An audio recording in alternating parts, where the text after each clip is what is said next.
Go. Hello, my name is Katy Manning, and welcome to Geeks Audioheads, and have a lovely day, chucks. Hey! Hey.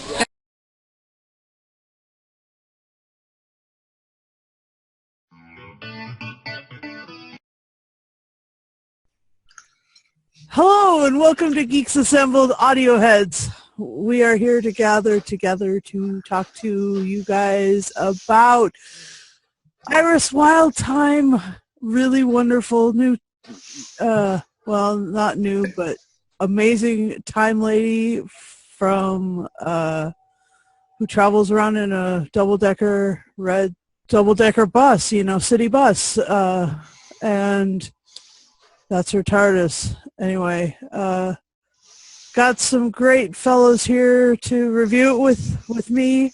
So let's go, laddies. Let's do this. Okay.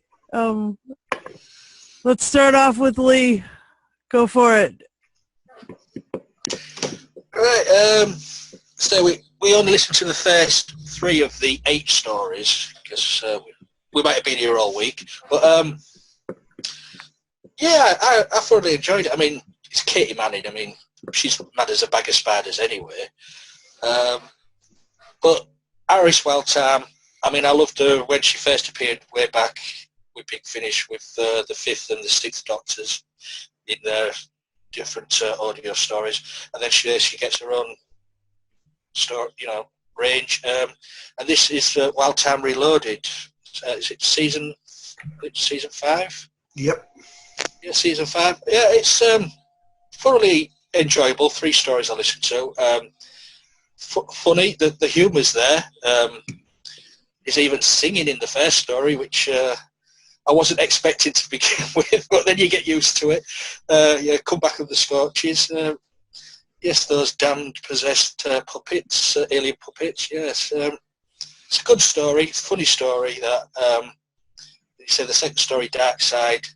I really did love that with David Warner. Brilliant. I wasn't expecting David Warner, but he was there as one of the spirits. Edward. In the house on the moon. And then the third story, Oracle of the Supermarket. Oh, that is it. That one's just a surreal. Getting possessed by, a Quack. A quack, yeah, a duck, a kiddie's ride.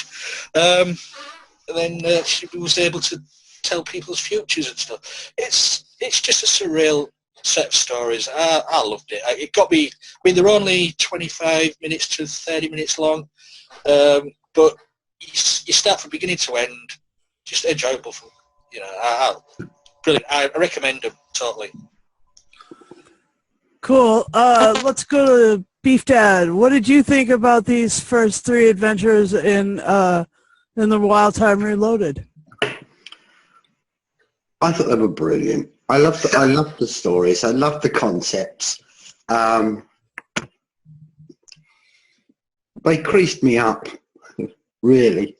I mean, the idea of her house on the moon, and of course it had to be pink.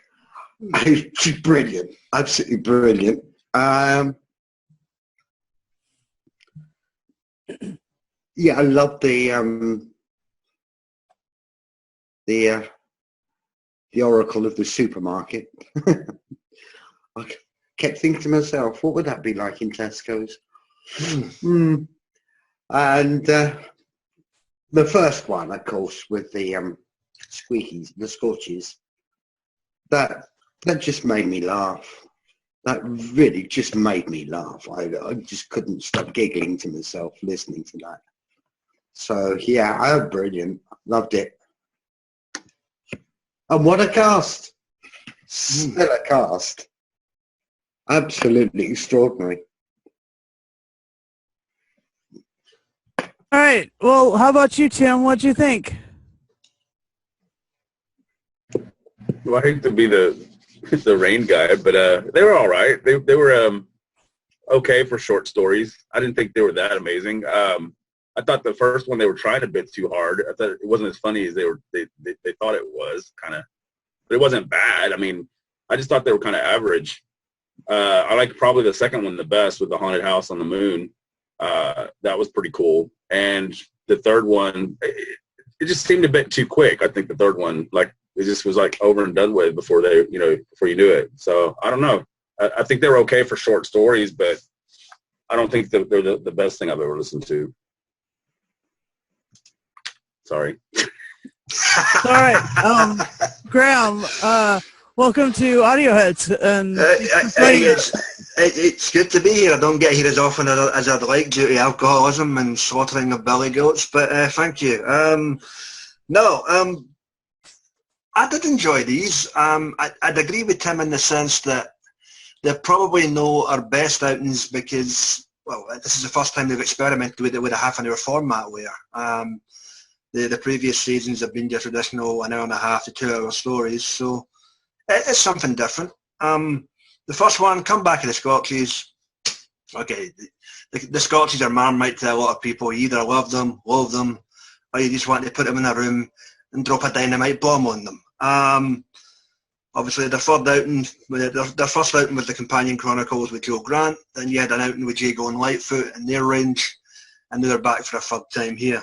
Katy Manning doing the wee mad possessed mice, always good for a laugh. So you can't grumble there. Not too bad, Scotches are always good for a laugh. So you can't grumble. It's just like the Muppet Show on tour, so you can't grumble.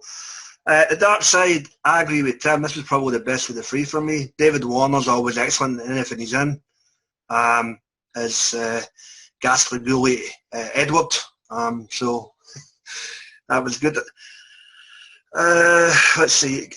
Yeah, Oracle in the Supermarket. Not a bad concept.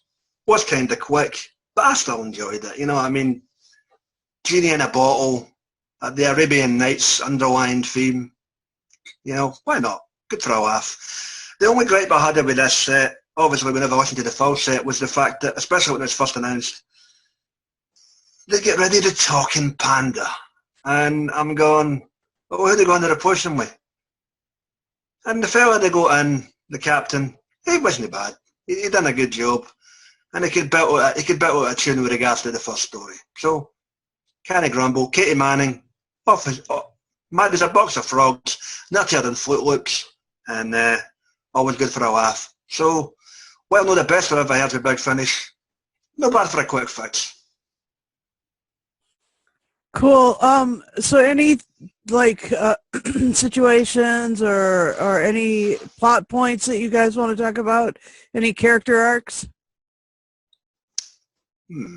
Well, Katy Manning is very good. I mean, I think she's kind of underrated sometimes because she does manage to pull off a whole lot of different voices. Like Graham just pointed out, she is the mice in the first story as well, and you always hear her in the background with all those singing and all that stuff. And the character of Iris Wildthyme is a pretty interesting idea. So I would say that she's the best thing about it, probably. Yeah. I mean, she was introduced all the way back in the Wormery and then the Excellus trilogy, wasn't it? So, Quartet. Sorry, I'm forgetting she was in Mammy Benny later on. So, and then they just sprinkle her throughout here and there, whether it's the Companion Chronicle. So she's one of the characters that she's good to listen to because she's not there a lot. If she was there constant, people might get sick of her.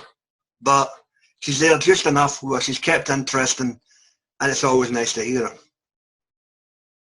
So I find her very, very funny. I like the idea that they're short stories. It's almost like punctuation, but she really is very funny, a very clever lady because she knows exactly what she's doing here. And as I say, they surround her with an absolute stellar cast. And it's the whole thing is just magic. I mean, David Warner, Nicola Bryant, who else is in there? Oh yes. Who plays the captain again, Jeff? My little star. Yeah. I can't remember the captain's name, but he's very. I thought he was quite good. he worked really well as a companion for me. Yeah. And the Scorchies, I thought, were hysterical. They really were. Yeah. You think they were funny in this one? Go listen to the original outing with Professor Frink and Cool Cat and all the rest of it. Quite funny, you know. But, there you go. I mean, I expect them to sort of start singing like the I don't know, what were the pigs called? The pigs, Pinky and Perky. Pinky and Perky, yeah, that's it. Yeah, I was expecting them to come out with the chorus of the song. But yeah, they're just the right length to tell the story without padding it. Yeah. And it's just fun. You just go along for the ride, and that's the whole idea. Just go along for the ride and enjoy every minute of it. Exactly. Not meant to be taken too serious. Just quick, fun stories. Off to the races. You know.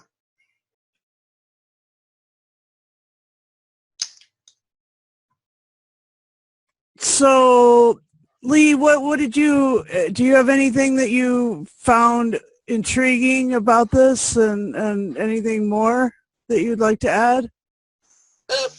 Well, no, I agree with everything everybody said. You know, to me, it was, as Graham says, a quick fix, 30-minute story. I totally agree with that. It worked well.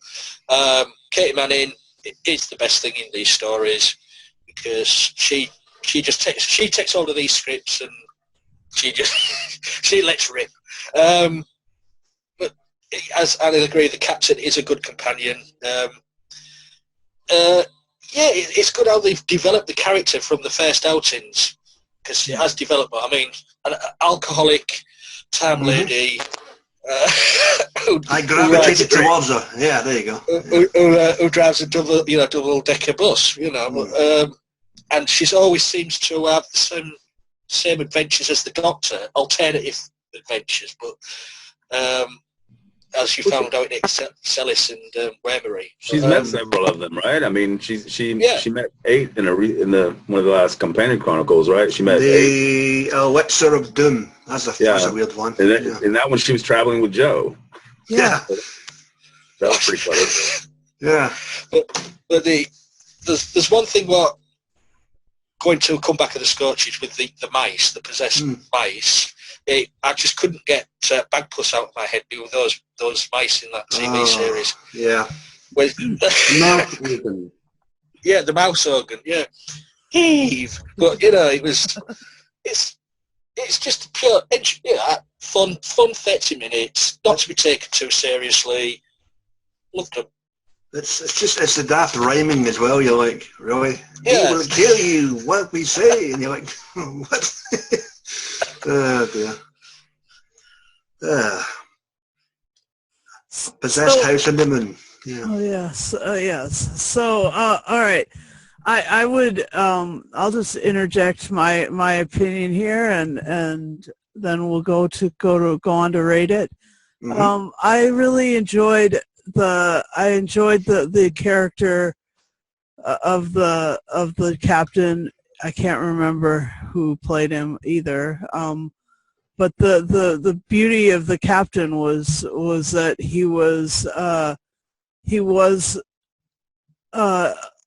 unflappable in the case of the psychic house thing that was otherwise all would have been lost. But at that moment, it was his moral focus and his organized thinking as a soldier. He developed some stuff, some chops, and through that he was moral, and the house was not able to completely sway him, and so he was able to set up a subterfuge through that. Really cool and really fun. And the thing that was really amazing about Iris Wildthyme is everything about her. She's phenomenal. She's flamboyant. She's beautiful. She's batshit crazy. She's crazy. She's got grace. She's got style. and she's got so much gusto about everything. An empty liquor bottle. She just she's just pow, and she's just like amazing. Anyway, it was great. Jackie Gleason? Yes. Yeah, okay. Yeah. It was great to hear David Warner, Nicola Bryant, and it was great to hear the other players. I really enjoyed the supermarket one. I had basically what I was singing all the way through that was the song by The Clash, "Lost in the Supermarket." I was just like, that was going through my head all the way through that whole audio. I was like, wow, yay. That's a long song. It was fun. It was so fun. And I loved the Arabian Nights, as Graham had mentioned, that they pulled that old fable into and revisited that. That was fun. And well, as long as you want to sing Genie in a Bottle, yeah, I could have sung that, but it was supermarket joy. Anyway, so yeah, let's all give this a rating. Let's start with you, Graham, since I just mentioned you. Go for it. Would you please give a rating for the 3 or give a rating for all 3 at once? All right. Individual ratings. Okay, Come Back of the Scorchies, I'll give you a 7.5. Good outing. Dark Side, favourite of the 3 for me, I'll give you a 9. And Oracle of the Supermarket, I'll give you an 8. 3 quick fixes. You're off to the races. And Katy Manning is delightful. Off you go. Thank you. Thanks, Graham. How about you, Jeffrey? Beef Dad, please. Well, separately, Come Back of the Scorchies, I'll give that a 9.5. Dark Side, I thought that was brilliant. That also gets a 9.5. Oracle of the Supermarket, I'll give that an 8.5. But it's very, very difficult because I just enjoyed all of them so much. Oh, and by the way, the guy who played Captain 10 was Jeffrey Breton. There you go. He's one hell of a chanter. I'll give him that. Isn't he, Jeff? All right, Tim, please. What do you think about the 3 or 1 at a time? I'd give all 3 of them an 8. Oh, so all 3 together 8 too, right? Yeah. Thanks. And Lee, how about you? What would you give all 3 or give them 1 at a time? Come Back of the Scorchies, just because Katy Manning singing brought the house down. I'm giving that I'll give that an 8. Dark Side is my favourite one. That gets a 9.5. And the Oracle of the Supermarket, enjoyable, funny. That I would give that an 8.5. All right, thank you. And I'll give the Oracle of the Supermarket, I'll give that one an 8.5. I'll give Dark Side and the Return of the Scorchies, I'll give both of those a 9 out of 10. And I really enjoyed the whole thing, and I'd like to continue doing some more. If you guys would like to come back in a fortnight and do the next 3 in Iris Reloaded, I would be most obliged. What do you think? If I'm free, I'll be here. No problem. All right. You're muted. That's the next 3 on this set. Yeah, I'm easy. Okay. Heard about that. Don't spread that around, Lee. Yeah. I'm anybody's after a few of these. All right, Chuck. Good night, lovey. Hey. Well, thank you, and please don't forget to like, subscribe, and do comment below what's your favorite Katy Manning stuff, because she's amazing. And Photograph of Dal, which did not apply. I suppose if you must reference that, that's fine with me. But please do share this widely, share this with your friends, and do tune in a fortnight for another Iris Wildthyme adventure with us. Thanks. Boing. Boing. Yeah, get it for spring. Boing. Yeah. Yeah, well, that's fine. So the next free. That should be free.